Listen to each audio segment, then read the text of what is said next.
sala de aula é que se muda uma nação. Na sala de aula não há idade nem cor. Por isso aceite e respeite o meu professor.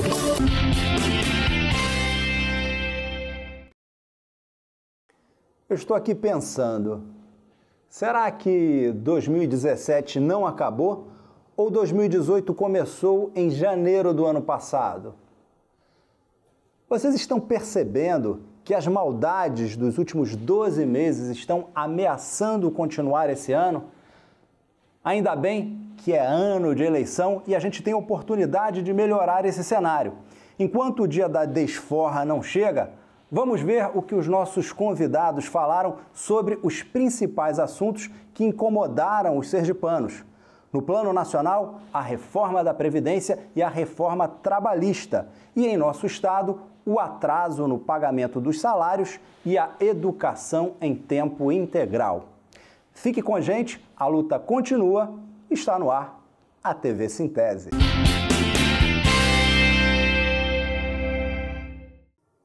Reforma da Previdência. Será que a gente vai ter que morrer trabalhando? Bom, se depender dos caras lá de Brasília, eu acho que sim. Vamos ver o que os nossos convidados falaram a esse respeito. Como é que você está vendo essa luta? Ela está dando resultados? Essa é uma das lutas mais bonitas que os trabalhadores em educação têm enfrentado e têm tocado também. Nacionalmente, nós decidimos que esse ano seria um ano de muita luta em defesa da nossa Previdência, da nossa aposentadoria, e a gente sentia que esse projeto de reforma da Previdência era um projeto danoso, cheio de maldades, e que representa o fim da aposentadoria, ou seja, para nós, boa parte dos trabalhadores brasileiros não chegarão a se aposentar, ou seja, morrerão antes porque a proposta é muito ruim e ela significou, ao meu ver, uma unidade, trouxe a unidade que estava faltando para o movimento sindical no Brasil. Isso unificou a luta dos trabalhadores do campo, unificou a luta dos trabalhadores da cidade, porque é uma reforma que atinge a todos e a gente entende que é uma luta que está sendo muito produtiva. E com certeza nós teremos vitórias importantes em relação a ela. Nós vamos conversar agora com o vice-presidente do Sintese, professor Roberto. Tudo bem, Roberta? Tudo bem. Parece que o que Jackson está querendo fazer é antecipar a maldosa reforma da Previdência do presidente Temer. É por aí? A gente avalia dessa forma, né? Os projetos de lei que o governador enviou para a Assembleia Legislativa têm elementos da reforma da Previdência que o Temer propôs ao Congresso Nacional que ainda não foi votado, como, por exemplo, a obrigatoriedade dos servidores terem que pagar a Previdência Complementar. Então, há, na verdade, uma política muito alinhada do governador Jackson Barreto à política do presidente Temer e que, para nós, é extremamente grave, porque são projetos que vão afetar o futuro do servidor de forma significativa. O que está posto nesses projetos, se eles, de fato, a Assembleia vier a aprovar, é extremamente grave e terá repercussão na vida dos servidores. Nós vamos bater um papo com o doutor Hildon Rodrigues, advogado do Sintese. Boa tarde, doutor Hildon. Boa tarde, tudo ótimo. Bom, estamos lhe convidando mais uma vez para tratar do assunto da Previdência. Tivemos algumas mudanças, mas estão longe de afastar aí o grande pacote de maldade que eles estão preparando para a gente. Quais foram essas mudanças? Bom, o governo do Michel Temer, o governo do Michel Temer, ele tende a mostrar ao trabalhador que a reforma previdenciária que está por vir, ou que ele quer que esteja por vir, tem uma forma de melhoria da aposentadoria desses trabalhadores. E aí, o relator dessa proposta, ele veio trazer algumas novidades, que essas novidades, segundo eles, é melhor para o trabalhador. Em que sentido? Ele diminui o tempo de aposentadoria que foi criado na primeira proposta pelo governo federal, ele atribui um tempo mínimo de aposentadoria de 25 anos. Então, todos os trabalhadores teriam que trabalhar 25 anos, seja lá da iniciativa privada ou iniciativa pública, certo? O servidor público ou da iniciativa privada, para se aposentar com 25 anos. Porém, o que é que ele diz agora? Bom, para o setor público, ele continua com os 25 anos. Até porque, para o governo federal, o governo legítimo do Michel Temer, quem está causando e quem causa o grande prejuízo para a Previdência do Brasil são os servidores públicos, em tese, em relação à aposentadoria, ao benefício da previdenciário, vinculado ao regime próprio de previdência. Já o regime privado de previdência, que é vinculado ao INSS, também, segundo o governo, é o grande causador de um déficit enorme na previdência. Porém, o que é que ele fez? Servidor público, você permanecerá com 25 anos de contribuição no mínimo para se aposentar. E para os trabalhadores da iniciativa privada, que é a grande maioria de trabalhadores, ele diminuiu de 25 e permaneceu aquilo que é hoje, o mínimo de 15 anos de contribuição. E a reforma trabalhista? Será que nós vamos perder todos os nossos direitos? Vejam o que pensam os nossos convidados. Então, como vocês podem ver, um de nossos convidados de hoje é o professor Dudu, presidente da CUT. Dudu, bem-vindo mais uma vez ao programa. Então, a nossa pauta de hoje eu quero começar com a seguinte pergunta. Como fica a organização dos trabalhadores após essa reforma trabalhista? Aí, primeiro dizer que o governo conseguiu aprovar o texto na comissão. Isso não quer dizer que esteja definitivamente aprovado. Vai para o plenário ainda para ser debatido e aprovado ou reprovado. Eu caracterizaria esse primeiro momento como batalha de pirro. Ganhou, mas não levou ainda. Tá, e por quê? Como é que foi? Passou, teve alguma... Me parece que teve uma articulação aí para ele conseguir aprovar isso. O regimento permite que os membros da comissão sejam substituídos. Então, o presidente Temer, ele colocou na comissão pessoas que tinham afinidade com o projeto golpista. Então, passou. É bem diferente de você colocar no plenário, com amplo debate. E como nós estamos às portas de uma eleição, eu quero ver qual é o senador que vai ter coragem de votar contra o povo.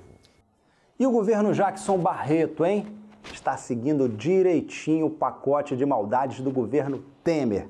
Veja só o que ele quer fazer, a maneira como ele quer implantar as escolas de tempo integral. Leila, nós já passamos de 1 ano de programa e durante toda essa nossa experiência, a gente percebe que no Sintese é tudo discutido, é tudo amplamente debatido, nada é empurrado goela abaixo. Considerando isso, queria te convidar para assistir uma matéria agora que nós vamos veicular, que eu tenho certeza que no final você ainda vai ter muita coisa para discutir. Vamos assistir? Na quarta-feira passada, dia 18 de outubro, aconteceu mais uma ação de resistência contra a implantação do ensino médio em tempo integral. O protesto dessa vez foi no Colégio Estadual Cleonice da Fonseca, em Boquim.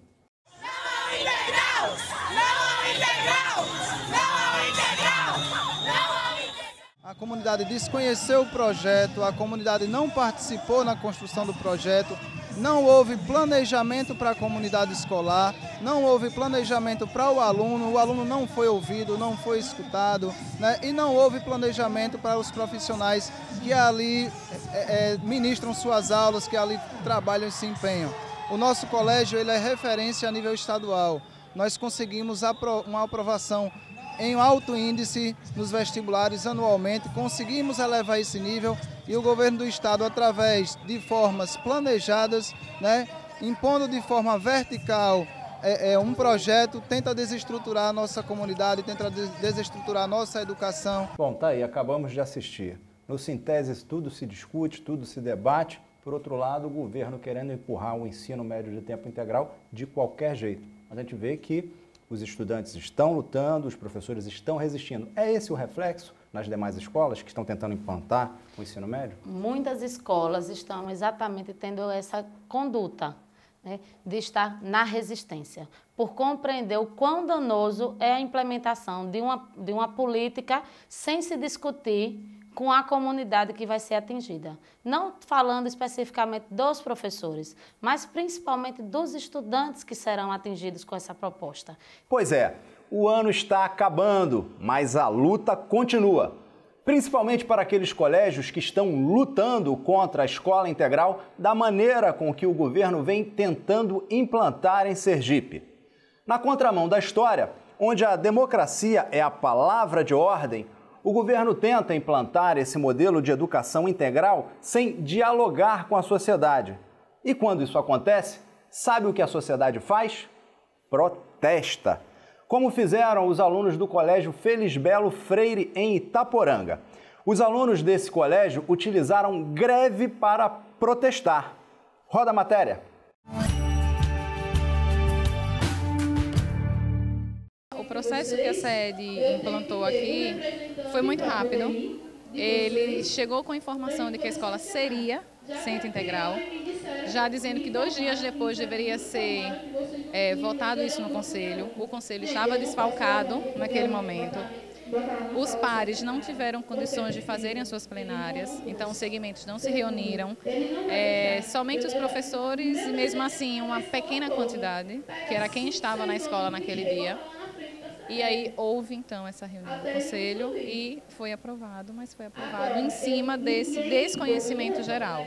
Nem as mães, nem os alunos que estavam presentes no Conselho naquele momento conheciam de fato os projetos e os decretos.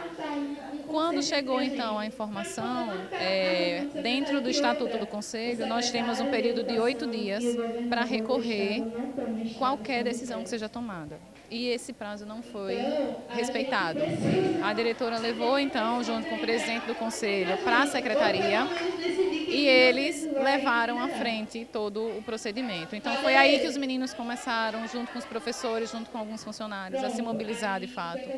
Fizemos algumas manifestações, conseguimos uma nova votação no Conselho, onde revogou essa primeira ata, diz que é contrário a essa implantação e até hoje a secretaria não deu nenhuma resposta e permanece implantando como se fosse um trator, né? Sem respeitar nenhum processo, nenhuma legalidade na escola. E você, hein, meu querido professor aposentado, achou que ia curtir a aposentadoria depois de uma vida inteira de trabalho? Só não contava com os pacotes jacksonianos de maldade, atrasando o seu salário e complicando a sua vida. Veja só o que os nossos convidados têm a dizer sobre isso. É assim que o governo estadual vem tratando os professores aposentados, como se fossem dispensáveis, tratando-os literalmente como lixo.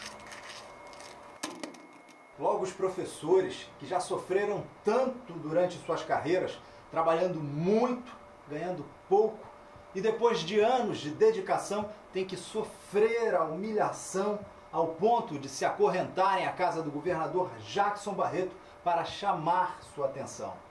Tenha coragem! Venha conversar conosco e prometer e cumprir o que a lei exige! É o limite do descaso do governo Jackson Barreto. Não se justifica esse atraso, já que os recursos do Estado são suficientes para pagar o salário dos aposentados dentro do mês, como foi a decisão da Justiça. Foi a decisão do Tribunal de Justiça de Sergipe, que o governo deveria pagar o salário dentro do mês. É o limite. Os professores, na última plenária, deliberou, vamos para a porta do governador, vamos dizer a ele, pare de massacrar uma categoria que contribuiu para a formação do povo de Sergipe.